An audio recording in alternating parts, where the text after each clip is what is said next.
ọtí yẹ mú ọ ẹ̀kejì inú ara inú ẹ̀dùn ohun méjì ni ó jẹ ohun méjì ìjẹ ngbó ọtí gbó. Alors, la nourriture que nous mangeons procure de la force à notre corps et les boissons que nous buvons réjouissent notre corps. The food, notre corps. Oui. The food, parce que c'est une dette. Since God has already given us what we need to be strong, to be glad, now we owe God the same. So right now we have to ask the question about what is the need of God to be glad, to be rejoiced. Number one, premièrement, every human being in this world.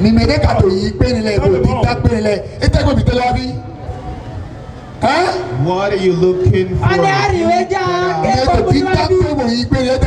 You that are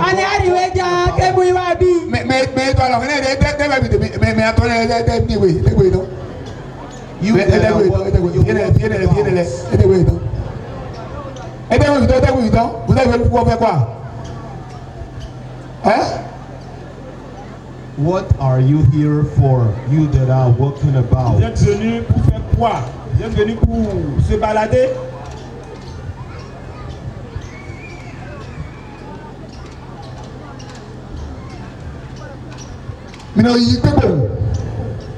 You just walk about. You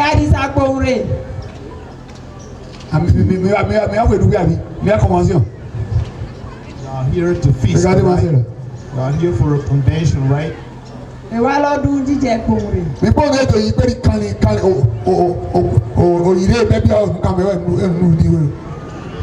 See how they are walking about like owls in the brooch. Voyez comment ils sont en train de se promener comme des bœufs qu'on amène au pâturage.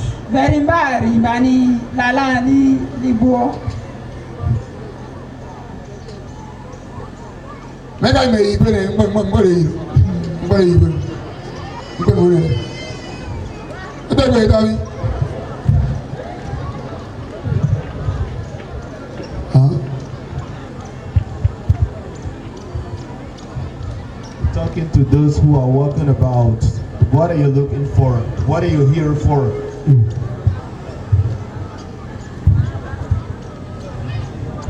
Ok, d'accord, c'est bon. That's good. Now, let everyone knows that.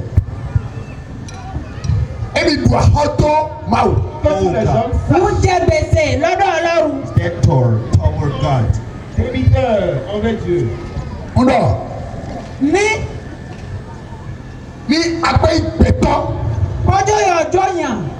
If only you are a man. Si tu es un homme.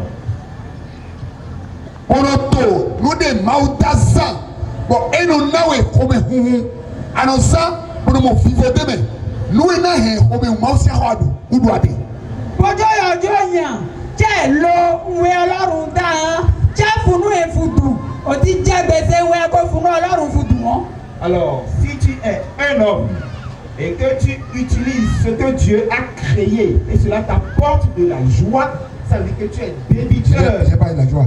C'est pas la joie.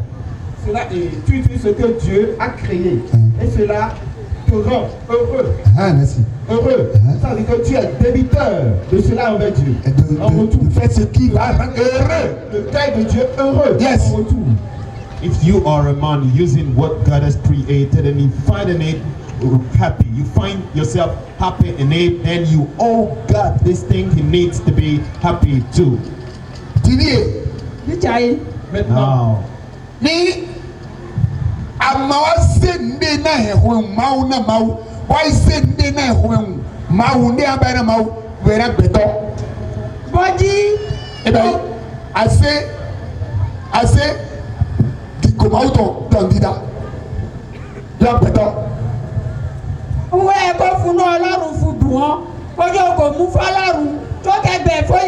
tàbí ohun ẹ̀dá ọlọ́run kan wá jí ògbẹ́ ògo ọlọ́run fún òyàn tàbí fún ohun ẹ̀dá. Now, if you mislead the feedback that belongs to God, you mislead it to human being, then you give the human being the glory of God.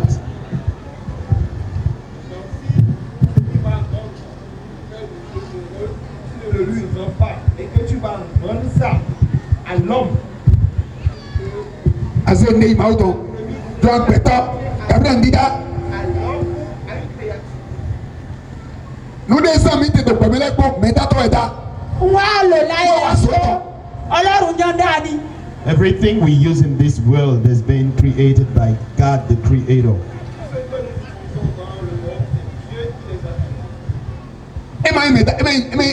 Peto de eta. Kọjọ́ yẹn kàn já yọ̀ǹda. Nobody but God. Pas un homme. Mo angele mata nde. Angẹ́lì kàn já kò dá nǹkan. No angels created anything. Aucun ange n'a rien. Peto de mata nde. Òyìn kàn já kò dá nǹkan. Nobody has created something. Aucun homme n'a rien. Ok. Voduno. Àjọ̀gùn. The voodoo priest. Le vaudou non. Abi yu edomo. Ẹjọ́ máa fẹ́ ní. You voodoo priest, you have to know that Tu dois savoir que Ni vodu di abayi lọ. Ido anonse. Bẹ́ẹ̀ni nawe fifode. Kabi nawe ayijaide. Kabi nawe ayajẹde. Bí adu ayajẹ ọbẹ hun. Kótó fifo kó sí akọ́tò báwo. Nasu rẹ̀. Adu ayijayi ọbẹ hun. Àbí fifo. Ndé la yìí máa ṣe ajayi aduhọ́dẹ. Lóye dadu anonse àfọ̀tún bẹ́ẹ̀ni ọ̀yà ẹ̀rẹ̀ ọbẹ hun wẹ̀. Donc adu ọbẹ hun sínú wíwá hàn máa wú tó máa wù. Na mẹ́ta tọ́ ní ta fọ̀tún. Pàṣẹ fọ̀tún máa dá yẹ de. Ndé ayé ni. Ìyẹn asinrin hàn. Ìyẹn kọ́ mọ̀ ó jẹ́ ẹ̀sìn rin. Tí rin yẹn ẹ̀sìn hàn. Ẹ jẹjí ẹ mú inú dúdú fẹ́ wá. Jẹ́ fún inú èfùdù. Wọ́n á jí wọ̀kàtú òjẹ́ gbèsè. Wọ́n kọ́ mú inú Ọlọ́run dùn ọ́ òjẹ́ gbèsè ẹ̀. Torí ìrìn yẹn ẹ̀sìn hàn kò dá rẹ̀. Kò sẹ́ tó yẹn jọ ń dá. Wọ́n á lò jáfù dá ìrìn ní hàn. Ọlọ́run jọ ń dá ni. Bọ́jẹ́ ẹ̀ lówó ní hàn. Jẹ́ fún inú èfùdù. Wọ̀kàtú òjẹ́ gbèsè wọ́n kọ́ fún Ọlọ́run fùdù ọ́ òjẹ́ gbèsè ẹ̀. Dáadáa. alors Super. si le vaudou non utilise le vaudou. Madame Voudron, le yé Voudron, le. Si toi vaudou non. Oui. if you idol worshiper or voodoo priest, you find any happiness or any joy by practicing your voodoo, Et ça te réjouit, and you find happiness, ça te rend heureux. you find yourself joy, glad, Sache donc que tu es débiteur. you'd better know that you are debtor. Dieu aussi. You are debtor. You owe God what will rejoice him, what will make him happy toward you. Voudron se gbede kọ náà wíyà. Ìrìn hàn Amanu se gbede kọ náà wíyà. kò jí ìrìn hàn àgọ́hùn ẹni tí àjẹwò àwọn ni. Est-ce que le vaudou t'obéit? Do voodoo and leaves obey you? Est-ce que les feuilles t'obéissent? Gbé aduahọ gbèsè se tó kọ náà máa tó tó máa wò. Gbogbo ahọ tó se tó kọ náà máa náà máa wò. Ní àwọn apá ìmọ̀. Àmà ṣètò náà máa wò. Àmà náà ṣètò náà wè. Àmà náà ṣètò kọ náà wè. Àmà kan ṣètò kọ náà máa gbé aduahọ gbèsè tó kọ náà máa tó tó máa wò. Ní ìta àmà ló máa ṣètò kọ náà wò tó. Alors, si le vaudou t'obéit, si les feuilles t'obéissent, Tu réponds. te réponds également, ça veut dire que tu es débiteur de l'obéissance Tu réponds. envers Dieu La voix de Dieu. de la réponse envers la voix de Dieu également. Bọ́jí ẹ̀ lo ewé nìmí ẹ̀ lo nǹkan jẹ́jẹ́ fún jògù jògù ẹ̀ jíjẹ́ ń ẹ̀ lò hàn àjíjẹ́ fẹ́ ọjí wọ̀kàtú òjẹ́ gbèsè ń ẹ̀ jẹ fún Ọlọ́run òjẹ́ gbèsè. La réponse de l'obéissance. Parce que le feu répond. Bọ́jí ó lo ewé ẹ̀ jíjẹ́ Le fẹ́ Voudron répond. ewé ògùn ẹ̀ jíjẹ́ fẹ́ Et c'est pé dans la langue, quoi. C'est pé dans la langue. ewé ẹ̀ jíjẹ́ fẹ́ Les gens c'est pé dans la langue. wọ̀kàtú ètò láti ọgbọ́ràn fọlọ́run. Yes. Torí bọ́ọ̀lù ewé gbọ́ràn fẹ́ ojú òtògùn ògùn gbọ́ràn fẹ́ ọjí wọ̀kàtó òjẹ́ gbèsè ìgbọ́ràn fún Ọlọ́run. Yazeto. If only the voodoo, the leaves of your charms responds you or obey you, then you owe God the response and obedience too. Toi, sorcier. Yàtọ̀. wọ́n àjẹ́. You, sorcerer.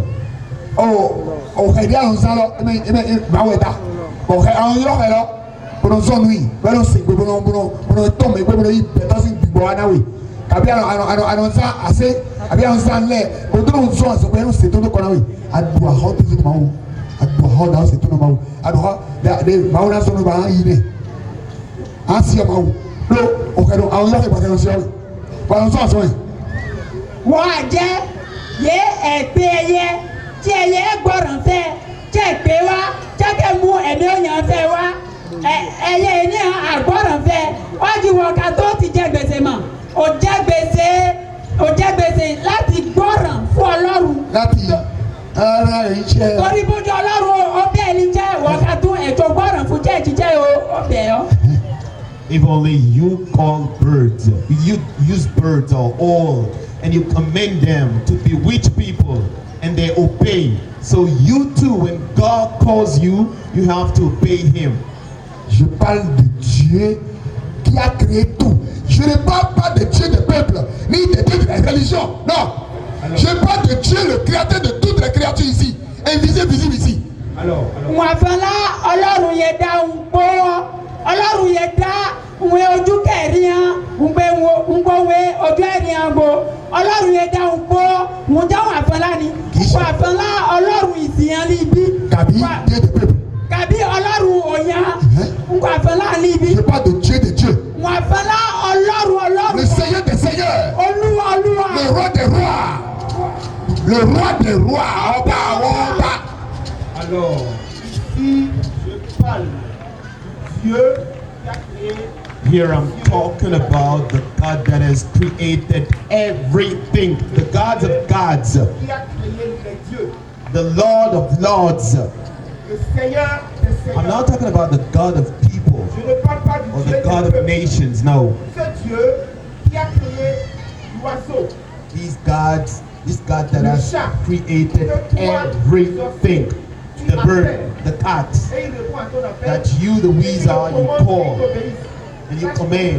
Toi, sorcier, tu es débiteur. You have to know that you owe God, you owe response, you owe response to God Ces choses ne sont pas créées elles-mêmes. and obedience as well. Ce n'est pas la sorcellerie que tu pratiques qui sera ton jugement.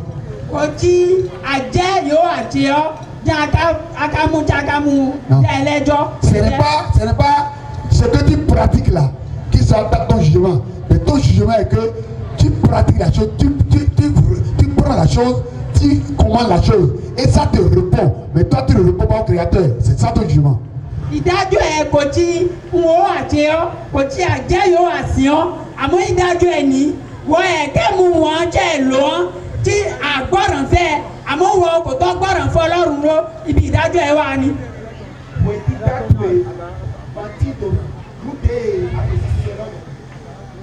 Àmọ́ fílẹ̀ wẹ̀ dídá tètè lọ́dẹ̀ àná yíyọ̀ lọ kò yọ̀ lọ sí ọ̀nà wẹ̀ kò àná zónù yìí gbẹ́dọ̀ yìí zónù wẹ̀ fídẹ̀ wẹ̀ dídá tètè lọ́dẹ̀ nídọ̀ àmọ́ wá yìí ṣe òyìnbó náà máa wò òyìnbó tó náà máa wò ṣe tó lè dídá tètè yìí. The practice of your witchcraft is not going to be your judgment. Not the practice will be your judgment, but the fact that you practice it and this response, you disobey you, but you don't respond to God nor obey to Him. Ọ̀pájẹ́ rẹ̀ Bẹ́ẹ̀ni àzètà àzèrè wọ̀nyí ìpàjáwìrì àbí. ọ̀pájẹ́ tó rẹ̀ Àbí nígbó ní ìyàwó rẹ̀ tẹ́sẹ̀ yẹn rẹ̀. ànígbó Àbí? kò jẹ́ àjẹ́ yóò àti ọjà akafu dẹ́ ẹlẹ́jọ́ ọ̀pájẹ́ Ìyá kọ̀pọ̀rọ̀. ètò ayélujára ni. Lótó lólè. Gbọ́ Listen, me. Écoute comme ceci. Àtòrú dídá sáyà. ẹ̀ ló ohun ẹ̀dá ni. Are you enjoying the use of Est-ce creatures? que tu utilises les créatures? Bọ̀dù dídá ló sì pé tó kọ́ náà ikọ̀ àbí. Tí ohun ẹ̀dá àgbọ̀ràn fẹ́ kàbí. And they respond and obey you. Et les Right? créatures te répondent à l'obéissance. Àdúná sì tó nà máa wò. O láti ọgbọ́ràn Ó fọlọ́. sì pé tó kọ́ náà máa wò. Jẹ́ Ó gbọ́dọ̀ dé mọ́ sórí àbá yìí. wọn Ọlọ́run ló jẹ́ ẹ̀ jẹ́. Ça veut dire que tu dois répondre à l'obéissance et faire ce que Àdùá ètò ẹ̀ àdùá ètò. c'est une tête It is a must. Débiteur. Débiteur envers Dieu. It is a must for you to obey and to respond to God. Si tu ne payes pas tes dettes et tu arrives à décéder le corps, c'est ton jugement, c'est ta destruction. bójú kò san gbèsè ẹ̀ hàn tó wà sọ́kò nínú ara ibi ìdájọ́ ẹ̀ ní ibi ìparí ẹ̀ ní. Yéé dọ̀, a máa fún àkọ́tò ẹ̀ bọ̀ àjọ àgbàsádó ilé ìgbà. If you leave your body without paying your debt, this is your judgment. Maintenant, on va se poser la question de savoir qu'est-ce qui réjouit le cœur de Dieu? Qu'est-ce qui met le cœur de Dieu? Qu'est-ce qui met le cœur de Dieu? Le cœur de Dieu est content. Qu'est-ce qui lui rend joyeux? Now you're going to question about what makes God happy and glad. Ìyá kan fọ́bíọ̀ mi lè lọ. Ẹ tẹ́wẹ́ inú dé omi òkun náà pa. Kùnà tó àyà jẹ àbúkẹ́mi náà máa wò. Et merci, regarde. What is this? Allez, je suis malade. Hein? Non, bon, mais il est lié. This is what I think. C'est que moi je pense. Bon, moi, on a mon rôle quand tu veux dire. Tí Ọlọ́run ẹ̀kọ́ rámi rere jẹ́ kó inú ẹ̀kọ́ dún. For God to be strong and glad, I had to drum it down. Ọkàn wí fún fẹ̀ní. my heart tells me that Me dit que Amy who will be how you let go. Bọ́jà ra lálá jàgbá. we need to kill goats. We need to kill cows Can me how jale. Nìmí àgbẹ̀ ara rì tán. to buy chairs. nous achetons des bœufs. Non, nous est mau dans la pétrole. Non, mau to bidi to bisi. Mi do. Me le do mi do ke. Mi se boara mau. Mi ni yando. A do point to mau lo. A passer to mau lo de mi se parce que mau ma to ne di. I me no to ke. Mi se le mau. Mi ko la mau. Mi na nde mau. Mi na de bon. Mi ni yando bon. Mau de do te mau. A passer to mau lo. Do a passer ko to so mau na nde volé. Nísìnyí. Àgbàsàgbà tó bẹ́ẹ̀ máa ń nìfò lẹ̀. Sá. Bọ́ ẹ̀yin mẹ́rin ló tẹ́bọ̀ dọ́dọ́ mọ́. Bọ́jà nǹkan ó wà wí fẹ̀fẹ̀ ní. Mi yí kọ́ra máa wò. Èmo fọlọ́run wá èmo wá fọlọ́run. Mi yí o mi ṣe kọ́ra máa wò. Tàbí èmú àgùntàn wá fọlọ́run. Iye tọ̀mọ́nà mi. Bójú ibẹ̀ fẹ̀. Máa wò jáwẹ̀. Ọlọ́run ni. Àmọ́. Èmi máa wò lè ta òtọ́. Kò tí Ọlọ́run yẹn dá. Ó do ètè. Àgùntàn kò àfọlá lọ́rùn yẹn. Àmọ́ máa wò lè ta gbọ́dọ̀ lè yà gbàsẹ́ tó ó do ètè. Àmọ́ Ọlọ́run yẹn àdá àgùntàn fún ọ mùjọ́ fọlá ni mùní ají ààrẹ àgbàsà. Sẹ̀rọ̀ kẹ́ mi yẹn kàbẹ̀rẹ̀ máa wò lè tẹ́ ó do àtẹ. Nítorí ẹ̀jọ́ àbẹ̀rẹ̀ lẹ́sẹ̀ ní à Ọlọ́run yẹn tó kò àfọlá. Nílò. Tí bójú ni. Máa wò lè ta ní gbogbo rẹ̀. Ọlọ́run yẹn dáhùn. Àgbàtọ́ bẹ́ẹ̀ ni àrùkọ́. Ẹ̀tọ́ gbàtọ́ bẹ́ẹ̀ fò. Alors, si quelqu'un blasphème, If someone tells you, apportez un mouton, on va tuer. bring a goat to kill for God, Pour Dieu, Dieu va manger. for God to eat it, Mana ngo bẹ́ẹ̀ mi go. Dieu sera and content. God will be glad with you. Sachez donc que c'est son ventre ou son corps qui est Know Dieu that dont il the parle. God he's talking about is his body, Parce his que le corps de stomach. l'homme est encore Dieu pour d'autres Because choses. the body of man is also God towards other things, other created beings. Dieu n'a pas besoin du mouton physique. Il n'a pas besoin. Lui ne mange pas ça. The God that has created everything Mais il a doesn't fait need ça the pour le goats. Fils de l'homme. But he has done it. He's made it for the need of man. Ces choses. Ce n'est pas Dieu. So you may ask him which God he's talking Mi about. yé la yovo lẹ̀. Ẹ̀mọ̀tẹ̀ ló yìnbó ọ. Vous savez, les blancs, Paracetamol dé ti. Para kan wá. You know that Yé ló ń ba yín náà yé tó tó mi. Bílẹ̀ tí yé ló ń ba yín náà fi kílẹ̀ yé ló ń mú wọn ní ayé mi yé mọ̀. Paracetamol yẹn mú ọ. Yíyá ṣe sọ ìwé tó yẹn dọ́dọ̀ pé pourquoi tu as mené ceci c'est pour les Africains. Paracetamol yẹn mú ọ. Ìkan wá jáde ní ẹ̀fọ́ ìbọn tó ìbọn jẹ́ lo èní ni. Tí òmìnira náà àkókò àyànwó àbí jẹ́ lo ẹ̀. Bójú yẹn lò bí hàn òwà mú lọ́nu. Àtàníkẹ́ tó bẹ̀ wá bí kò tí níbí. Tí African ní gbẹ́ lọ fún ọmọ African. alors il y a Agbájẹ́ rẹ̀ kórè. you may know notamment Àpẹẹrẹ òbú ni. le paracétamol que les blancs fabriquent. You may know that the paracetamol that European Et people quand tu take amènes ça chez eux là-bas, ils te is disent non, different. It's ici on ne different. consomme pas ça. It's C'est fait different pour les Africains. from the one that African people use. And when you bring it over there, they will tell you. Eh ben, il ton aide. Ça veut dire qu'ils ont fait pour eux-mêmes, propre à eux-mêmes. Yes. C'est différent pour les Occidentaux, pour les Africains. Ben Lévi. Agbẹrẹ òwú ni bóyá mú ọkà yá mú ṣe bẹ́ẹ̀ ọkà bẹ́ẹ̀. Yé ton. Alẹ́ ọkà Ọkà yẹn bẹ́ẹ̀ dé. alẹ́ ọkà bẹ́ẹ̀ Odo tán Africain lẹ ton. Wẹ́n mo yé de. alẹ́ ọkà bẹ́ẹ̀ tán lọ́tọ̀ tí èyí ọ̀yẹ́ tán ni ọjọ́ lónìí títí Africain lọ́tọ̀ tí yẹ Africain lò hàn àgbẹ̀ Africain yẹ ní ọ̀yàn tẹ̀lé ẹni. They also have their own, the special wheat flour. They also have the special wheat flour, and the one they have made for African people. La farine qui sert à fabriquer le pain, les blancs, ils ont leur propre farine à eux-mêmes. Ce n'est pas la même farine qui vient en Afrique, qu'ils consomment. Ouais. Ils Ils en ont pour eux-mêmes. Africain lẹ ton ouais. Ils disent que ça, c'est pour les Africains. Ti mẹ C'est pas chez nous. ne dọ Africain yìí dọ. This is what we are pointing out. Ẹdìyẹ Aussi. omi ọtí The òtítọ́ gold, Ọlọ́run water, tí ò yan ní. coals, Alors, ce que nous sommes en train de Eh dire, ben il a pétant. Ó jẹ fọyàn mouton, le poulet, Maman te le dit. poisson, Ọlọ́run kàwé c'est ní. fait pour l'homme. E pe ohun de mi náà wọlé. these ones are not God's own. Ẹ̀ràn yẹn tè ẹ̀ràn Micro. Even the drums, the microphones. Non se mi náà dọ̀ ké mi náà dọ̀ tó dọ̀ ké ani kò micro náà máa wo náà sọ̀ pété náà inú kan la mi kó àjẹ gbàtọ́ lẹ̀. mẹ̀gbọ́tọ̀ kan ní à ra Àjẹlẹ̀ mi mikrofọ́lọ́ bàbá yà. tọ́lọ́run ẹ̀kọ́ jẹjẹ ohun ẹ̀kọ́ lókè Ẹ̀yin kò micro náà máa wo. kára mikrofọ́lọ́run Mẹ́ẹ̀dọ̀ mọ́ra mi. lèyí bẹ́ẹ̀ fi Máa rẹ̀ micro rẹ̀. Ọlọ́run ẹ̀ lo mikro rẹ̀ Gbàtọ́ tó micro. tí òyìn àjájí mikro ni Ní ètò bẹ́ẹ̀ micro gbàtọ́ máa wo dáná. I hear ìwé àlòjáfùdá mikro àfùjẹ mikro fóyìnjẹ Ọlọ́run dání. I hear people asking others to buy a microphone to God, to buy this or that to God. Are all those things for God? Alors, j'entends souvent les gens dire, achetez un micro, Pour Dieu. Dieu va vous Quel Dieu? comme ça votre voix Hein? beaucoup portée. Pourquoi il quel Dieu? Choses qui ont servi à fabriquer. C'est malade. Which God are you talking about? Ọlọ́run rẹ̀ C'est pour l'homme que Dieu a créé ces choses. Ce n'est Les pas matières, les premières matières qui ont servi à faire. matière. Première Qui matière. ont servi à créer le micro. C'est Dieu qui a créé. Il a créé pour les hommes. C'est pas pour lui-même. C'est ça.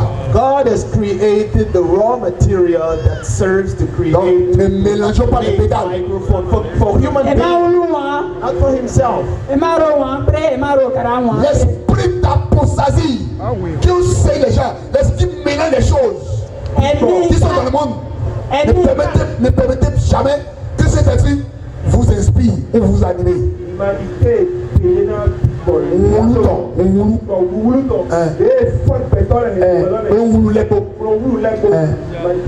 Bon, c'est clair. ẹ̀mí yẹn ro kàrà ń kó rere nínú òyìn nínú ayé ọ ẹ máa jọ kí ẹ̀mí ẹni kó fún yín ní èrò ṣé efu àfújíjẹ. Never let the spirit of apostasy that makes everything up inspire you, please. Merci beaucoup. C'est clair? ó sàn ní C'est clair? omi. C'est clair, non? Ça peut aller? Ça peut aller? Ok. Mao. Ọlọ́run God. Eko wúlẹ̀ ọ̀nà òbọ̀ ẹ̀tọ́ kó kàn lé tọ́lẹ̀ kó. ó ti múra Wọ́n fún tún sí gbọ́ ẹ̀rọ yóò bọ́ ẹ̀tọ́.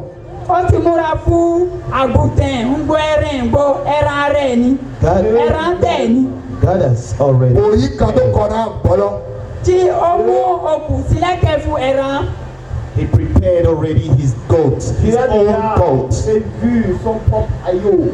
Mo sọ sí mi náà sí gbọ́lọ́ wa ní ìpòsí kan náà lọ́nà mi lọ́dún sí ẹ̀rọ mi. Et il a déjà mis la corde au cou de cet agneau. Il a déjà prévu également celui qui va l'amener l'animal. tó ó sì rẹ̀ múra fún ọ̀nà ẹ̀kọ́ gbẹ́ àgùntàn wa tó rẹ̀ kó. Bẹ́ẹ̀ lọ lọ́wọ́. Bẹ́ẹ̀ lọ lọ́wọ́.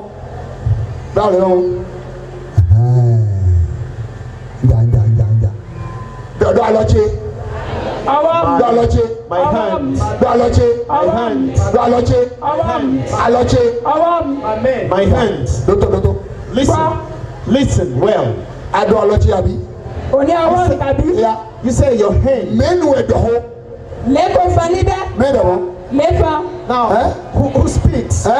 lẹ́fà Qui a parlé? Eba yi. Who has spoken? Tọ́ de tọ́ sún máa de. Ń ẹ̀dọ̀ alọ́tse. wájú wọn yé wá látọ̀dọ̀ ọlọ́run wọn wọ́n ní ní ọwọ́ mi Mẹ́sì àlọ́lọ́. lẹ́gbẹ́ ọwọ́ Raise. Sí àlọ́ tó wọ́n mọ́. Sí àlọ́ tó wọ́n mọ́. gbọ́ lókè Who is raising Mẹ́sì his àlọ́lọ́. hand? You yourself. Mẹ́nu ẹ̀bí ọ̀ ọ̀họ́ mẹ́. léwọ́ nínú ilé ọ Mẹ́bí ọ̀ ọ̀họ́ mẹ́. léwọ́ nínú ilé Sangbe. Qui est Sangbe. dans le corps? Sangbe. Ebi ọ̀ sangbe tọ́ sí. Òsè ẹ̀dá. kúkú tọ́ Òsè ọ̀họ́. Ẹ yà bọ̀ jí dọ̀ wọn. Ase ọ̀dọ̀ ni. When you stand up, against that you raise Ase your ọ̀dọ̀ body. jí dé. You raised your Ẹ house. ẹ̀ sangbe tọ́ sí ọ̀. Ẹ bẹ̀ yà. Wọ́n sọ, ẹyin àmàyàn dẹ̀wẹ̀ èso pàtó tó wọ́n gbàsá tó yẹ, àmàkàn Jésù kò kìsì gbọ́. Yẹ́sì Jésù kò kìsì, ẹ bá yí pẹ̀tọ́ ọmọ ètò yìí kìsì, Jésù ló bá yà gbàsá yìí nọ. wọ́n jẹ́jí bójú òkò ma ìyàtọ̀ yẹ wá lẹ́ẹ̀rí wọ́n katukatu gbogbo ara ẹ̀ bọ́ oko yẹ ma ìyàtọ̀ yẹ wá lẹ́ẹ̀rí kristi ń bo jésù bọ́ torí bójá ni kristi ọ wọ́n katukatu ní jí bẹ́ẹ̀ bójá ni jésù ọ ara ẹ̀ ni. C'est pourquoi This is why. ne connaît pas différemment. If you don't make the difference between your body and yourself, then you cannot make the difference between Christ and Jesus, because Christ was the inner man and Jesus was the body. Tu ne peux pas faire la différence entre Jésus et le Christ, parce que c'est le Christ qui est rentré en Jésus et là. Et c'est ça que j'appelle la vraie identité de l'homme, la vraie identification de l'homme et la vraie identité de l'homme. tí nwe náà pè ní ká mọ nwe òyàn katukatu jẹ́ ọ́ ká mọ̀ ọ́n tí ká mọ nwe òyàn jẹ́ látọ̀dọ̀ ọlọ́run ọ́ ká mọ̀ ọ́n. Sí àlọ́ tó wọ́n mọ́. This is what I call Gbogbo lílé àlọ́ tó wọ́n mọ́. true identity of man and the true identification No, nothing. Ayé ìdọ̀ kanjọ bẹ́ẹ̀ tọ́ àlọ́ lọ́mẹ̀. Ìwé sísun wa tó sí àlọ́ lọ. ọmọ fẹ́ ní ẹ̀jẹ̀ amáráyé wá nínú ọwọ́ wùjáǹjẹ tí ó yọ gbọ́ lókè ní. Ayé mọ̀. ọmọ bẹ́ẹ̀ ni Ẹ́ ọmọ bẹ́ẹ̀ ni. ayé ìbẹ̀ ìdọ̀ mọ̀. Yẹ̀sù pápá de gbẹ̀tọ́lọ́ atọ́ àwọn kílọ̀mẹ̀ bọ̀ òhun lọ wọ́n yóò kàn dé adúlọ̀ tó àgbàsá tó dé yìí ò gbọ́ kó kàn lẹ́kọ́ adúlọ̀ náà bá wò. Sí àlọ́ tó wọ́n mọ́. Ẹ̀jẹ̀ náà gbàgbé sí àlọ́ lọ. you raised your hand Lọ́hùn. by the power of your blood. Kanjọ ebe ọka n'eta lominawe wọ́n yẹ sọ́dọ̀ ẹ̀dẹ́ abẹ́sí àlọ́lọ́ ẹ̀hẹ́n. Your blood is the bond through which you raised your hand. À cause de la présence du sang qui est dans ton corps que tu arrives à soulever ton corps. C'est le sang qui représente la corde par laquelle tu tires ton corps, qui est comme l'aïeau, tu l'amènes à lui. amáráyé wá nínú ọwọ́ ẹ̀ ọ́ wùjáǹjẹ tí ẹ̀yọ́ gbọ́wọ́ lókè ní wájú wọ katukatu òwà nínú ọkẹ́ nánú tí àmàrà ẹ̀ ó wà bá ní okù yẹ́ẹ̀fù fa ọwọ́ ẹ̀ yé jí àgùntàn ẹ̀fù fà wá lọ́dọ̀ ọlọ́run. Kanjọ mato masakun alọ bẹ́ẹ̀ mọ̀ kasi alọ. bọ́jí àmàrà kò wà nínú ọwọ́ ọkọ̀ yọ gbọ́wọ́ lókè. Ebe lọ yóò kàn máa tó kọ́ náà gbọ́ wájú bọ́jí àmàkà tó gbọ́ òkú kò wà àmàkà sì gbọ́ lọ. bọ́jí òkú kò sílẹ̀ kẹ́ fún àgùntàn ọkọ̀ yọ fa àgùntàn. S'il n'y a pas le sang dans le corps, tu ne peux pas soulever ton corps. Jamais. C'est que le sang là, Représente la corde. par laquelle tu tires. Without your blood in your body, you cannot Mẹ́nu raise ẹ̀yìn your hand. lẹ́gbọ́ ọ̀tọ̀. léjì olùjọ́ àgùntàn. Mẹ́nu ẹ̀yìn ẹ̀ tí wọ́n kọ́ kọ́ pẹ̀lẹ́pẹ̀lẹ́. L'éternel est mon berger, je ne manquerai de rien. Je suis donc le berger de mon corps. C'est moi qui suis le bon berger et mon corps est l'animal. Et c'est moi qui conduis mon corps vers les pâturages. Yes. À travers le sang, par la corde. Moi qui est la corde. Yes. Matam ọlọ́run matamata wùjẹ́njí olùjọ́ àgùntàn ni wájú wọ́n katukatu yẹ wá nínú ọkàn nánu wọ́n níjẹ́ olùjọ́ àgùntàn ẹ̀ tí ẹ̀jẹ̀ amára mi yẹ wá lára wọ́n níjẹ́ òkú yẹ mẹ́lò tí bẹ́ẹ̀ fún fa ara yẹ jẹ́ àgùntàn ẹ̀. Ara yẹ jẹ́ àgùntàn. mais àgùntàn ni lọ́wọ́ àgùntàn máa ń tó ọmọ. àmọ́ àgùntàn yẹ àgùntàn Ọlọ́run ni mà. The meaning is that I am the good shepherd. C'est clair? And through C'est clair? my blood I pull the goat. Eh bien, àgbàsá mi tó bá yẹ àfọ́sá nu. Through my blood I pull Any other the reason? goat toward the sacrifice, toward God. Màkà. Je ne peux pas Màkà. abîmer l'agneau de Dieu. Màkà. Je ne peux pas abîmer l'agneau de Dieu. So I cannot spoil the Lamb of God because it's Àfọ́sá nu máa tó yẹ àgbàsá jẹ. Two. Màkà hẹ̀ gbé. Màkà bẹ̀rẹ̀ ní gbé débẹ̀. sacrifice. Màkà hẹ̀ kú di o. Màkà yìí tó wà ní pépé. ara wa jẹ́ ń jí ìrúbọ fún Ọlọ́run ni nkóyọ bàbá jẹ nkóyọ bìrì nkóyọ mufujẹwe nkú nkóyọ lóbẹ torí ìwújáde ìrúbọ fún Ọlọ́run ni. I cannot treat this my body, which is the Lamb of God, anyhow. Bon, nídọ̀ àsùnwòn pẹ̀tọ́ tó ló kọ́ mi. wọ́n gbọ́dí òpa òyàn. If you sprinkle the Òun lọ́nà tó human àpá blood, tó dára mi. ẹ̀jẹ̀ ẹ̀kú àgbègbè léwo ẹ̀. this blood keeps Inú tó àpá crying, tó dára mi. keeps crying, Ẹ̀jẹ̀- shouting over one's ẹ̀jẹ̀ head. ẹ̀kú àgbègbè léwo ẹ̀. Le sang crie Kájọ́ bí òun ètò ẹni tó mi kásánsan. jusqu'aux 4e génération. Up to the 4th generation. Ó tó ẹ̀sọ́ jẹ́ pé bèrè inú alẹ́ yìí pé òun mẹ́tọ̀dé yìí ni òun wọ́n yóò yàn kọ́ ẹgbẹ́ wà wá tó dára bèrè náà kájọ́ gbé. bọ́dí ó pààyàn ẹ̀jẹ̀ ẹ̀. Le sang des gens de Dassa òun Dassa sí mẹ́rẹ́ tán pé kò tà wá tó dáná. Akọ̀wé sí mẹ́rẹ́ kájọ́ gbé wọ́n sọ yìí tó àlọ́ parẹ́ jí yìí tó mọ̀nyàmọ̀nyà wọ́n yàwó ya ló ò Dassa sí mẹ́rẹ́ sí òun yóò ẹ̀ tó tètè tán ẹ̀ tà wá tó dára yìí kájọ́ gbé. Nwejeji ẹ̀jẹ̀ òyàn ìbò dájà níbí hàn wá ti gbélé wo òyàn àbọ̀mí hàn tí bẹ́ẹ̀ gẹ̀rì ayé wọn bàjẹ́ tó bákan jáwà bẹ́ẹ̀ náà mú.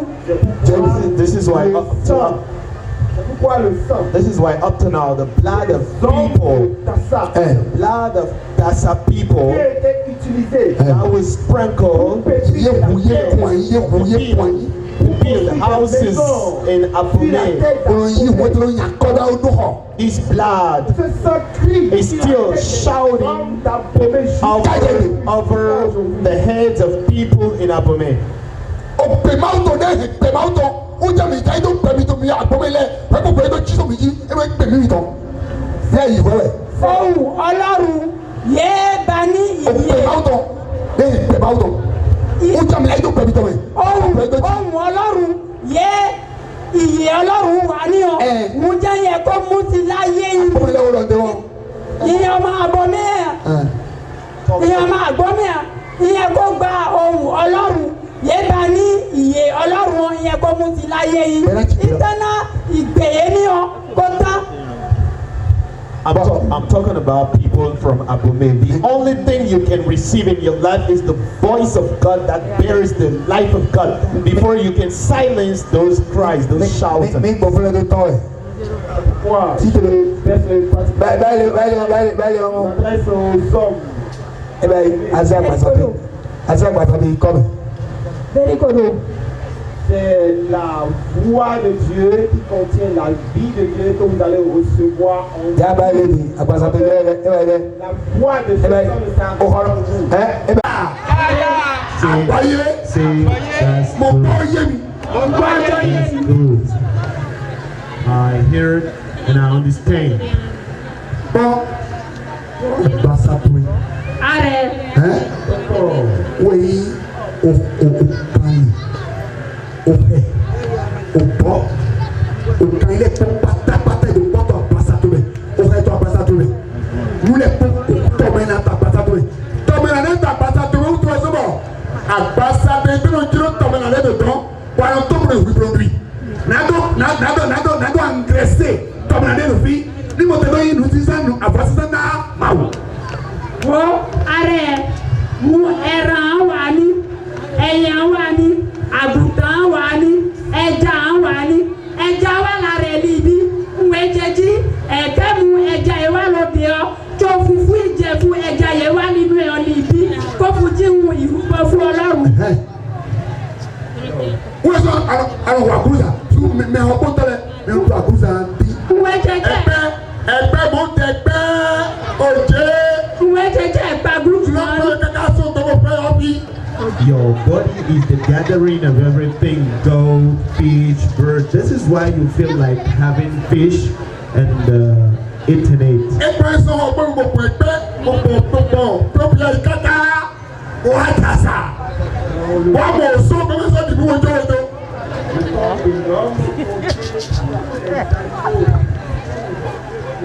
Il est dans le rayon de micro. Pourquoi parfois le corps de l'homme réclame ces choses et on va chercher et on donne à notre corps pour l'engraisser en fait de notre corps. Voici le complément alimentaire. On dit complément alimentaire. Compléter ce qui est là. Produit animal, produit quelque chose pour animer, pour compléter ce qui est dans ton corps, pour que ça soit agréable à Dieu. Grand, engraissé pour être le sacrifice à Dieu. Mwejeji ani wa etean tabusiera alo mweni amfara ti ara kofu mwewa nínú ara kofu laburere ti ka lo ti ka ke furu bo fu Ọlọ́run. Wo so ndo akuza la. Mwejeje je gutu oni. Do akuza la na we. Tori gutu o wa la re. This is why we speak of food complement, because everything we eat is already present in our bodies. So we just take them to complete what is already inside our bodies.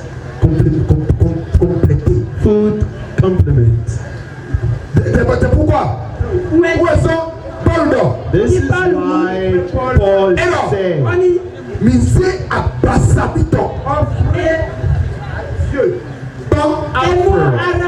Misa miyi no be afosanu. Emu ara yin je mu je Afosanu bito. ebayin Demi na do sa wona mawo. ebayin ye uwe ye ko muru fo Ọlọ́run o. Afosanu bito. Fún ìrúbọ ye ye ko muru fo Ọlọ́run o. Ema yo hu. Kò jí ẹran, Ema yo ka. kò jí ìrìnà, kò jí àgùntàn, Ema yi nduru. kò jí ìjẹ. No mi na do sa wona mawo. Uwe ye ko ló jẹ ko furu fo Ọlọ́run o. Oye ya lo pe ine. Tí Ọlọ́run ẹ kó gba ẹbọ yín o. Oye abasabito. Wuniji ara wa ara. this is why Paul said that you should give your body, your entire body to God as a food for Him. The sacrifice is not the goat, not the birds, Ara not ẹjọ jí any other thing, but your body is the sacrifice of God. Ara ẹjọ jí ìrúbọ fọ́lọ́run ni. Doto na yi. Kwarere. Una to yawe mawe Abraham te. Uwe Ọlọ́run wa kó mu ní efu Abrahamu ni. C'est ça que Dieu voulait montrer à That is Abraham. what God was pointing out to Abraham. Do To Abraham. abasado poke pẹpẹtọ do. Wa do abasado lẹ. Torí Do abasado ko de Abraham do lọ wo Isaac. torí ara òbú torí ara òbú gbogbogbò jẹ́ òyàn líni tó a ní ìwé wà lára hàn. Nísìnyí ara òbú ìyá Abraham líọ́ wùnìjí Isaac yẹn. So God was talking about the only body that human being has when He was talking to Yeah, Abraham about Isaac. So Isaac was the body of Abraham. He also had limbs, the only body and the limbs. Voilà. Mi ye de Sarah ku ni Abraham so adasi go jibi chawo. Èmàfẹ́ ní yẹ Sárà kú ọ Abraham ọ aláya Miriam. Mi ye. Tọ́dúnmá èmàfẹ́ ni. You know that after the death, et une autre femme, et il a eu 7 enfants. Manye, elle a décidé pour Ojibichon. Tu m'as dit que elle a dit si c'est un bassatonnet, elle a dit un bassatonnet. Mais il sait qu'il y a un bassalon. Elle a dit un bassatonnet. Yesara kuo Abraham o ali aya tobi ọmọ méje yo bi emi a aji nwe wa li ara oyan uno abibe tori ara muniji izadie okuni. Alors, c'est cela que Dieu voulait montrer à Abraham en lui disant de lui offrir son fils unique, Isaac, qui représente son corps. Unique, parce que l'homme a un seul corps. Et après la mort de Sarah, Abraham a pris une femme et il a eu 7 enfants. Ça veut dire que Isaac est le corps et les autres sont les membres du corps. Merci beaucoup. God was pointing out the only body of human being when he asked Abraham to offer Isaac, who was his only son. You know that after the death of Sarah, Abraham got married and had 6 other sons. Iya wi fuli esi na beni. Ṣé àpẹẹrẹ òkúrẹ́ tó pọ́n tó bẹ́ẹ̀ mi? Ayé ló kọ́ mi ò ń fẹ́jọ́ rẹ̀ alẹ́ nu àbọ̀tálẹ̀ kan mi. Pàṣẹ ní kò mi lọ tó pọ́n alẹ́ nu mi.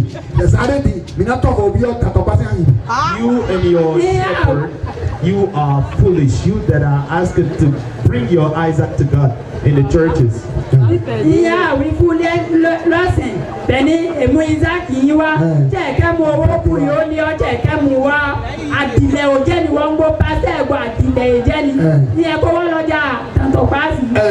Sáré kàbí àkìlẹ̀ tó dasàrẹ́. Kàbí lọ́jà ìdájà yìí wá níbi ẹ̀yẹ kó wọ́n ní. Ní ẹ̀rọ ní ìdájà sí ìdájà ọlọ́dún tó. Dasaki rẹ̀ ìyá tó fọ̀ mi bí ó dasaki sáré bi.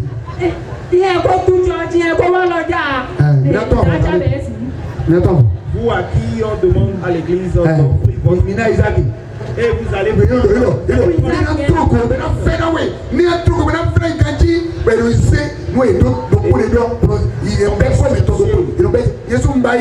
chercher tout ce qu'on a dans son compte et on va offrir cela et après on revient. Vite, vous êtes déjà devenu comme fou. Et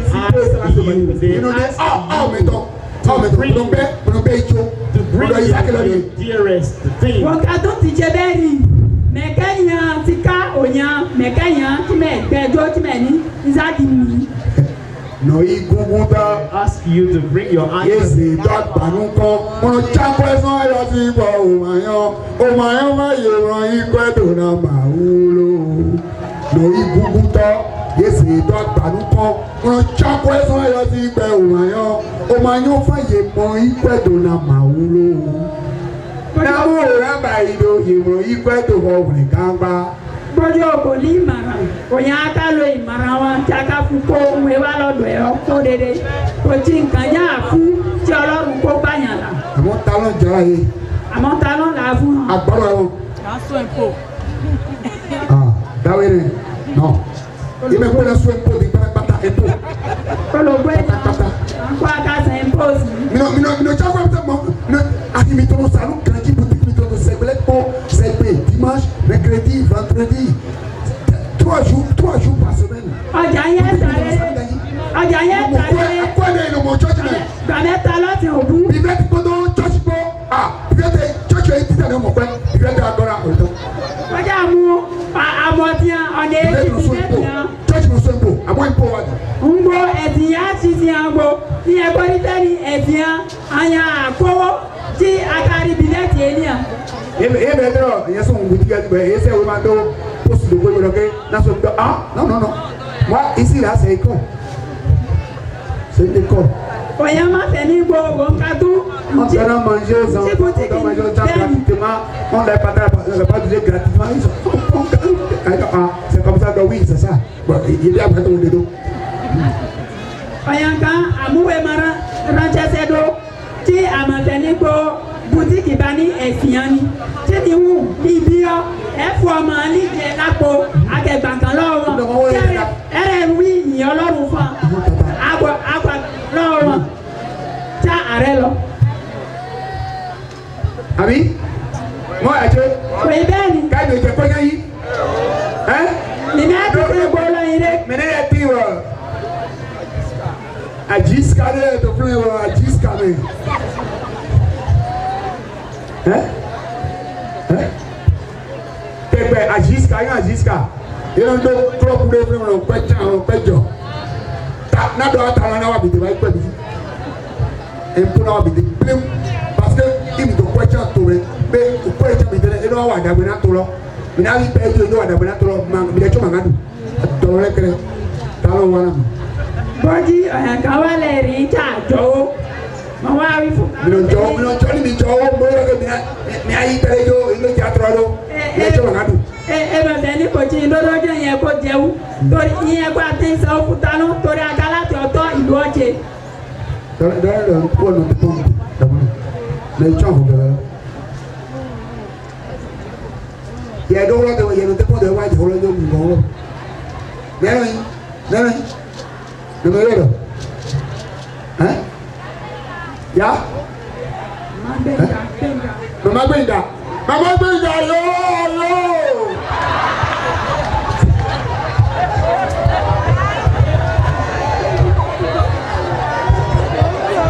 Mamá Brenda va a tratar la tabla. Inmediatamente no andaba de poner. Ni como te la envío mi color, me voy a hacer lo que yo me está viendo. Ojú ẹ̀ tó kó tó bilẹ̀ kó yẹn máa gbé ìgbà rẹ̀ dábìlì òkú ìyá kan tó wọlé wọlé ké mẹrẹ wá tẹ́tù bá dábìlì ẹ ẹ dábìlì ẹ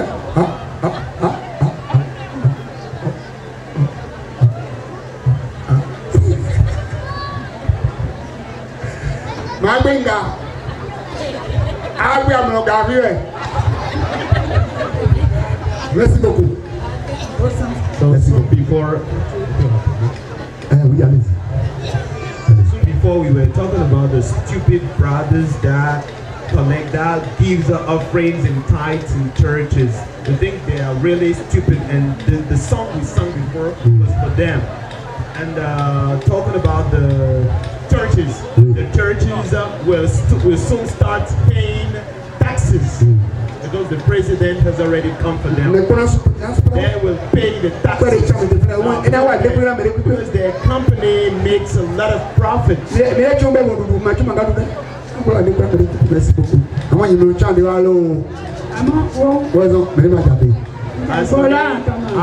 don't collect anything.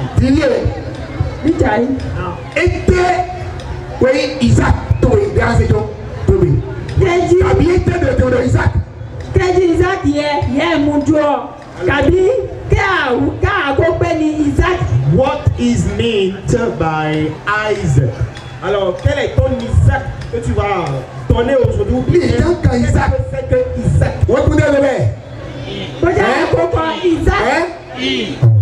The initial letter. Isaac I s'écrit par la lettre I.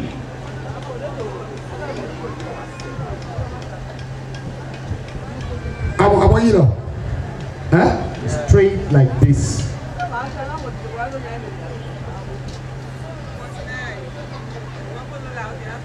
E. Can you see the letter I vertical and straight like this? E. It means your body. Your body is your eyes. Aujourd'hui, ton Isaac, c'est ton corps. Only one son. Isaac yẹ lóní múnijàre. Mẹ́nà àgbàsálọ́. Lẹ́fún lára ọ. Who has given you the body? Who gave you the body? God. Mẹ́nu ẹ̀ náà Isaac Abraham. Lẹ́fún Abraham. Isaac Abraham. Isaac à Abraham. Mẹ́nu ẹ̀ náà. Lẹ́fún. Mẹ́nu Isaac báwo? Who gave Isaac to Abraham?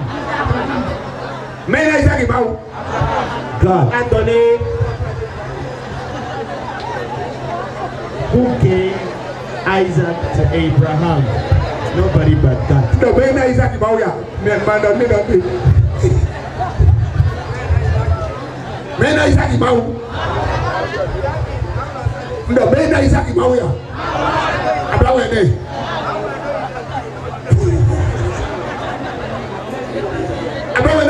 máa wẹ̀ nǹkan bí yọ Abraham náà Isaac máa wọ̀. Abraham jẹ́ fún Isaac fún Ọlọ́run rẹ̀.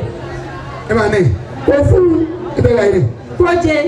E gbọ̀ ló ń máa tó jura máa. Ìwé títí Ọlọ́run. Ọ̀rẹ́ lọ fún Ọlọ́run.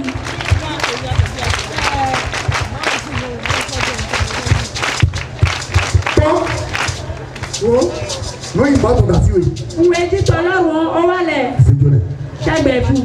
Personne n'a donné Isaac à Dieu. On ne donne rien à Dieu, mais on rend à Dieu ce que Dieu nous a donné. Nobody gives nothing to God. We just render to Him what is His own. Kankan fún kan fún Ọlọ́run. Ìwé títí Ọlọ́run ó mú já àmújó fún mi. Dieu nous a donné la grâce, on va rendre la grâce à Dieu. Ọlọ́run ń fún wa lórí ọ̀fẹ́ ẹ kó mú orí ọ̀fẹ́ jó fún mi. Abasatɔrɔ inu nina de huka nina le tɔ de maaw nawe eto te kora ni siwa jore gɔ jore yemɔnɔ na de maaw yɛrɛ gɔbi jore maaw yɛ y'a ka do k'i gɔ jore y'a gɔ jore wa y'a gɔ jore yɛrɛ yi ne ko to minɛ o ma se yi. Arɛ. E ma sɔn yi y'a se ne wele yɛrɛ se ne wele minɛ o wa sɔn de y'a fɔ n bɛ se Isaac sɔ yi bɔn Isaac bɛ na yi kɔ yi. Ààrẹ ẹjọ́njí ń orí ọ̀fẹ́ ńlá kú yẹ Ọlọ́run fún ẹ ni ẹ̀tọ́ bẹ́ẹ̀ fún Ọlọ́run ni tí bó ṣe bẹ́ẹ̀ lọ fún ọkọ̀ orí lápò ń wọ́n bẹ́ẹ̀ lọ fún Ọlọ́run wọn ẹ̀kọ́ mú kàn mọ́ níbẹ̀ tí ẹ wà lọ lé gbẹ̀gbọ́ yẹ Abraham ó mú Isaac lọ fún Ọlọ́run wọn ọ̀rẹ́ bá gbọ́ Isaac gbòdodo ọ̀rẹ́ rẹ lọ ń gbọ́ àgùntàn ró torí Ọlọ́run fún lágùntàn tó rẹ gba Isaac yọ. Dọ̀họ̀rọ̀bọ̀ Abraham tó o tó kó mi pọ̀. Abraham ó lé àgùntàn gbóngbó líle. Tọ̀mọ̀ wẹ̀ ní. Tí Ọlọ́run yẹn fún un. Àmọ́. Ní àgbàsá ẹ̀tọ́. Fún ara ẹ̀ ni. Nude yìí tó ye. Nwe jí tẹ̀ ọ́. Máa ná nude yìí tó ye. Nwe jí tẹ̀ ọ́. Ẹ náà yẹ. Ọlọ́run fún ẹ. Ẹ náà yẹ. Ọlọ́run ti fún ẹ ní. Kò sọ ná. Tí ó rẹ fún. Nude yìí. Nwe jí. Àgbàsá tó tọ́. Tí ara ẹ̀ ọ́ rẹ fún ẹ ní. Àdìjọ ní àgbàsá tó ye. Torí ẹ̀ lò fún ara ẹ̀. Àmọ́ nude yìí àgbàsá tó ye náà wẹ̀ lọ́wọ́. Àmọ́ nwe jí tẹ̀ ara ẹ̀ jẹ́ lò fún ara ẹ̀ ọ́. A ṣe ojú náà wọ̀. Ẹ̀jọ̀ bẹ́ẹ̀ fún Ọlọ́run. Máa ma tó nude yìí tó ye tọ́ bí. Ọlọ́run kò àwọ̀ nwe jí tẹ̀ ọ́. Àwọ̀. Nude yìí tó ye ase ne. Nwe jí tẹ̀ ọ́ jẹ́ ìgbẹ́ fún. Ẹ ma tó nude yìí yẹ tọ́ntọ́ bí. Nude yìí àgbàsá tó tọ́ bí. Ọlọ́run kò àwọ̀ nwe jí tẹ̀ ara ẹ̀ ọ́. Ní àgbàsá tó tọ́. Nwe jí tẹ̀ ara ẹ̀ ọ́. Àná náà àgbàsá tó ye. Lọ fún ara ẹ̀ ní. Àmọ́ wọ̀. Àmọ́ Ọlọ́run. Àgbàsá tó yọ. Ara ẹ̀ yẹn. Wúlò ase ne. Okay. Ọlọ́run kò àwọ̀ nwe jí tẹ̀ ara ẹ̀ ọ́. Nwe jí tẹ̀ ara ẹ̀ ọ́ tara ẹ̀ ní. Jẹ́ fún ara ẹ̀. Nífi ara ẹ̀ ọ́ tẹ̀ ẹ́ jẹ́ ó jẹ́ ni. Nwe jí tẹ̀ ọ́. Múná Ọlọ́run àwẹ̀. Jẹ́ fún Ọlọ́run ní.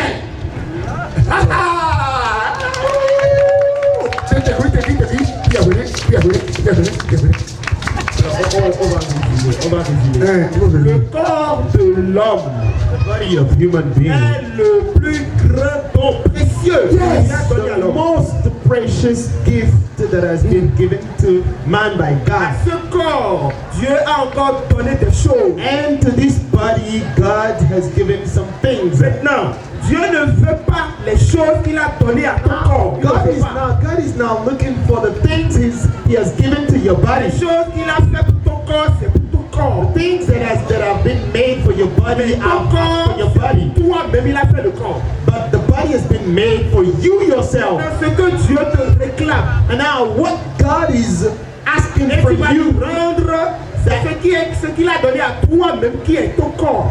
the thing that He's waiting for is your body. C'est donc ton Isaac qui est ton So corps. que tu your vas rendre à body Dieu. is Body your Mais si tu lui rends ça, The body is your Dieu va eyes regarder. that you have. Il You have to dépose bring maintenant the quelque chose God. dedans et te le retourne encore. You have to give back to God, and He is not going to receive it. He will just give you His own, something, a surplus on it. Omejile. Omejile. Omejile yìí wọ́n omejile yìí wọ́n. Èwo máa ń yẹn yẹn ni. Omemẹtọ ẹnu tí wọ́n fọlá ẹ̀wọ̀n wọ́n tún dà fọ́ tíọ́nù. My people, my Èwo yàyà àmàjọ nakedness. púpọ̀ ní ìwé jẹ́ tí wọ́n àmàjọ púpọ̀. You are my people, my nakedness. Èwo máa ń yẹn yẹn ni. Vous êtes ma nudité et il faut que je vous couvre. Wọ́n tún dà fọ́ I tíọ́nù. have to cover Je you. vous couvre. Ìwé jẹ́ tí wọ́n àmàjọ púpọ̀. Òyìnbó èdè máa ń ná mi àbọ̀ ẹ̀wọ̀n mi tó tíọ́ mi ni. Nígbà mo mi tó mẹ́. No Ilé limit. mọ̀ mẹ́ pẹ́ tó mẹ́ pátápátá. Ìmọ̀ràn yẹn yẹ Ọlọ́run fún wa wù náà lò bá Pani àjọ já fún bora ẹ̀. Bí kò kì í bẹ́, òyìn kó dédé kí wọ́n lè wò. Cette connaissance que Dieu nous a donnée, This knowledge that God has given us est comme un pailleux vêtement qui is like a cloth serving as a cover que nous ne soyons pas nus. to cover us, cover our nakedness. C'est pourquoi nous vous le donnons aussi. And we are also giving it to you C'est clair? for you to cover your C'est pas nakedness. clair? C'est clair? Et d'aller m'a dit. Kí Ọlọ́run á wò ó jà yìí. M'a to be dit au bon. Ọlọ́run á wò àgùntàn. What is God looking for Qu'est-ce right que now? Dieu veut A volé mi tolé, il dit m'a dit. What is God Ẹ̀wù seeking? yẹn kò wọ́n. Ni a to fona mo mo na to fona wo. Bọ́jí ògùn ẹ̀fọ́ Ọlọ́run ẹ̀kọ́ pé òfin mi. Ba If you clothe God, He will clothe you. ni a pa ra ma na pa wa wo jawe. Bọ́jí ó kọ́lé Ọlọ́run ẹ̀kọ́ kọ́lé bẹ́ẹ̀ mà. If you build houses for God, He will do the same for you. Bon, ni a mo to ma wo. Bọ́jí ó ra mọ́tò fọlọ́run. Ma na mo to ma wo. Ọlọ́run ẹ̀kọ́ ra mọ́tò fẹ́. Ni do. If you provide a Ni a car ho kekere ma wo. Bọ́jí kẹ̀kẹ́ fọlọ́run. or a bike, for Amode ma God, na ho kekere wo. Si tu achètes un véhicule, Il y a ko ma wo, Dieu va t'acheter un véhicule. Ma na be ko su ko to ko pe na wo. Bọ́jí ó fún Ọlọ́run lówó. Ọlọ́run ẹ̀kọ́ tiẹ̀ tó gbọ́ngbọ́n ẹ̀kọ́ wá kó tiẹ̀. Ngo. Dẹ́yẹ̀ God ni. will Amolo. fill your Ma wo de wo de la wo. Ọlọ́run yóò àfọ̀lá Agbasa eton. ara ẹ̀ ní. Agbasa eton. Ara ẹ̀ ní. No e mo ni le ko agbasa eton to. Torí ìwé ní àǹkódédé ọtí ara ni. Ti me do yin lo. Ìtumọ̀ ẹ̀ ní. Be to se agbasa yin ma wo na mo ni le ko. Ara òyìn àjọjẹ́ Ọlọ́run fún ìwé ní àǹkó ni. No mo e no servi beto.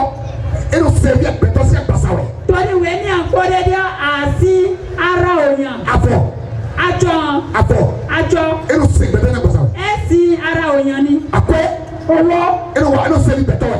ẹ̀sìn ara òyìn ni. Nu de le ko kata beto se bele kulu na ma wo na. Ìwé ní àǹkódédé ara òyìn àjọjí Olúwa ń gbọ́ E lọ. no ni na ko ma wo lo.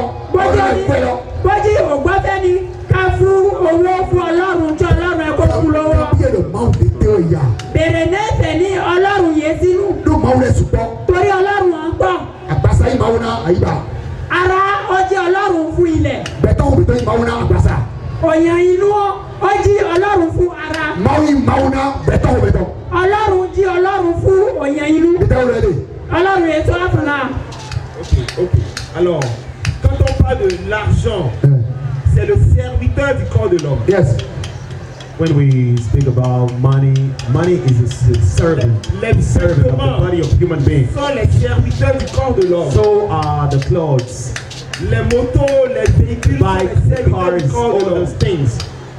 Alors, Things. donc, et le corps de l'homme est donc le Seigneur de ces choses-là. So the human body is the Lord, is Lord L'homme for all même est those le things. Seigneur de son corps. And the human being himself is the Lord of his body. Et Dieu est le Seigneur de l'homme même qui est à l'intérieur du God corps. is the Lord for the inner man. Pourquoi? This is why Pourquoi? Notre Ní frère, il a- ẹ̀dọ̀, ní ẹ̀dọ̀, ní ẹ̀dọ̀. Si, Àmọ́ ọ̀dọ̀ ọ̀gbọ́n ní ẹ̀dọ̀.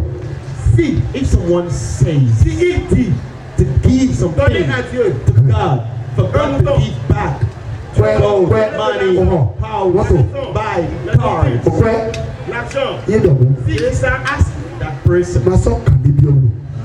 le chef ne pose plus de questions. Adáwọ̀ ní ẹ̀dọ̀ mú. There's only one question. Àgbàsàdé kúrò náà nù ilé pọ́wọ́ rẹ̀ pè.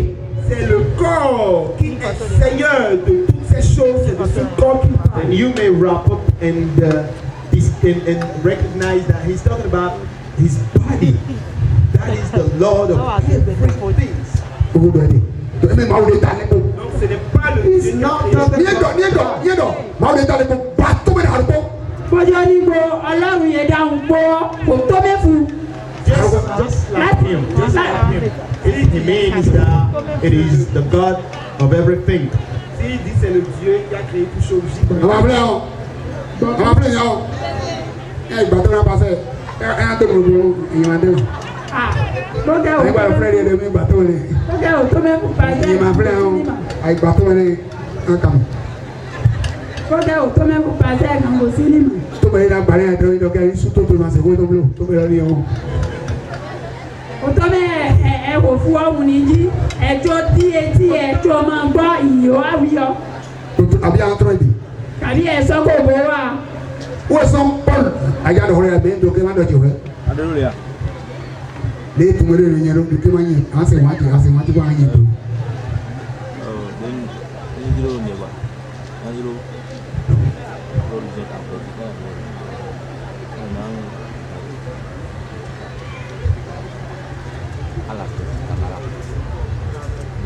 Hello, madame. Hello, hey, are you?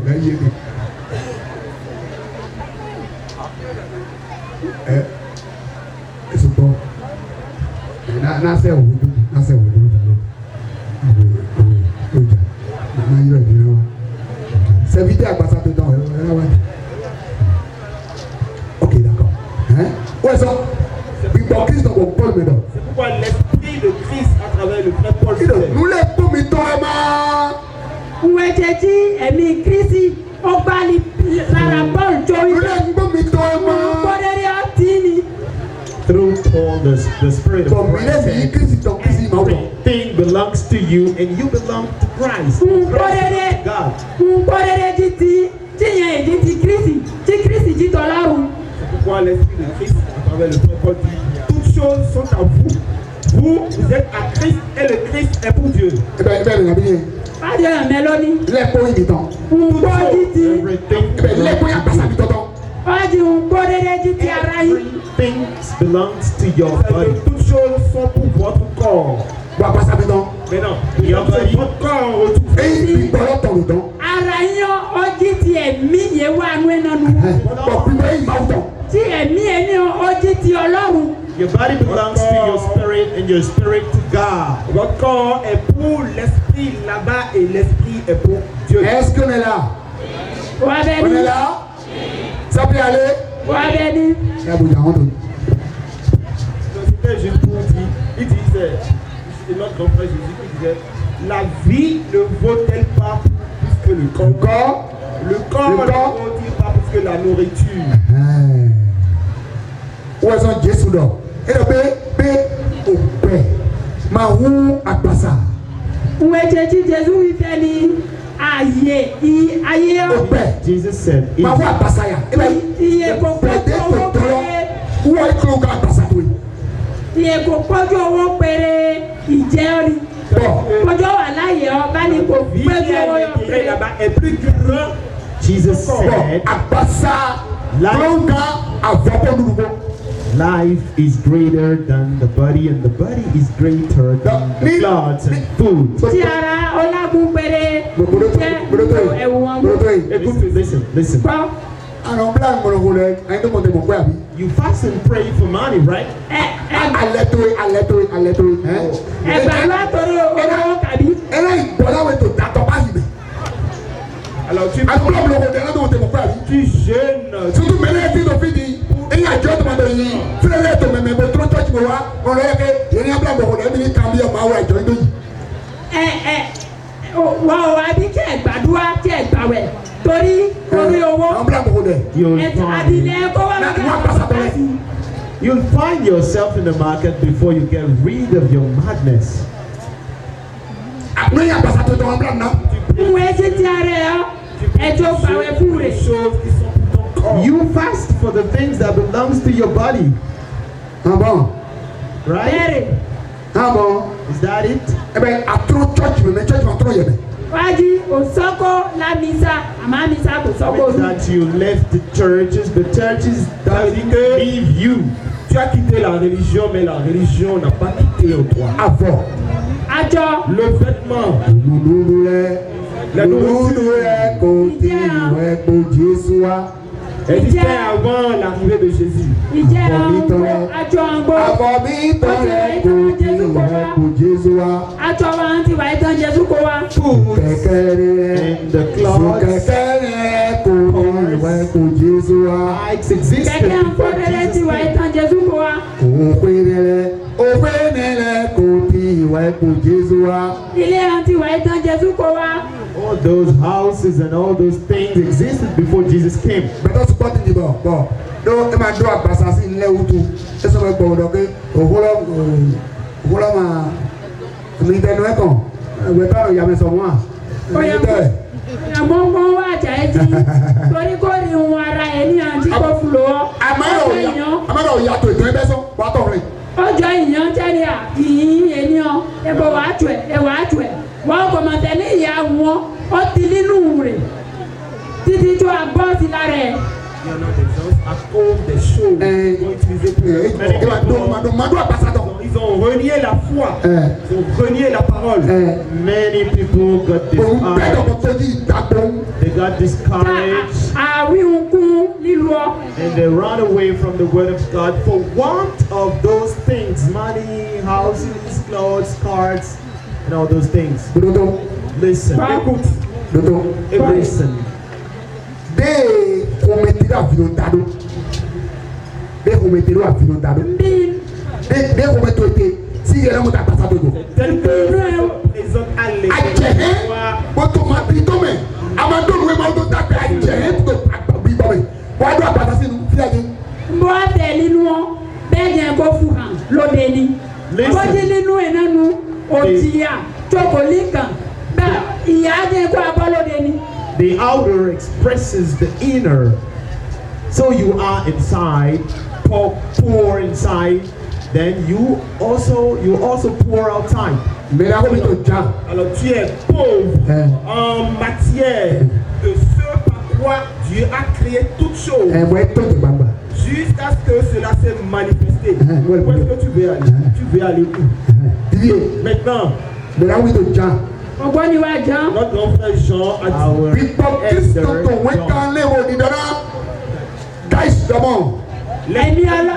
ẹ̀mí ọlọ́run wá fan fún ẹ̀mí kristi wá fan gbàlítẹ́ tí wọ́n kọ̀wé lọ fún guys Johnny de Christ à travers notre grand frère Jean